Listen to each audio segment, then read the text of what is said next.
রাতের দিকে গিয়েছিলাম ডিবি অফিসে, ওরা বিভিন্ন তালবাহানা করছে। ওরা বলছে পিয়াস নামের কাউকে ধরেনি অথবা কোন গ্রুপ চলেছে আমাদেরকে বলেন। এইসব তালবাহানা আল্লাহর ওয়াস্তে করবেন না। কিছুক্ষণ আগে আমাদের ওই সাংবাদিক যিনি অ্যারেস্ট হয়েছেন, উনি একটা পোস্ট দিয়েছে অলরেডি, আপনারা হয়তো পেয়েছেন জিনিসটা। ওইখানেও কিন্তু উল্লেখ আছে, না পুরো করতে গেলে একটু সময় যাবে, আমি লাস্টের একটা লাইন পড়ে যাব। দেশের মুক্ত বাণিজ্য নীতির সঙ্গে এনআইআর স্পষ্টতই সাংঘর্ষিক।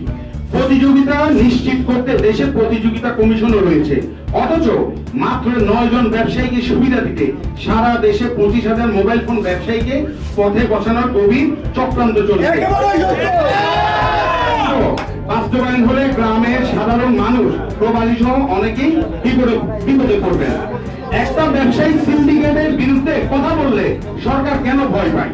শুধুমাত্র প্রেস কনফারেন্স বন্ধ করতেই কি আমাকে গভীর রাতে জোর করে তুলে নিতে হলো? যারা মুখে বাক স্বাধীনতার বুলি আওড়ান, তারাই কি আমাকে বাকরুদ্ধ করতে এই আয়োজন করলেন?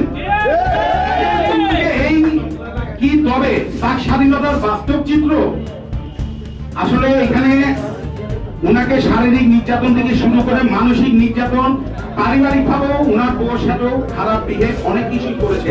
আপনারাও সাংবাদিক, আমরা দেশের জনগণ, আমরা কোনোভাবে এই ধরনের অন্যায় আগেও মেনে নিই নাই, বর্তমানে তো মেনে নেওয়ার প্রশ্নই আসে না।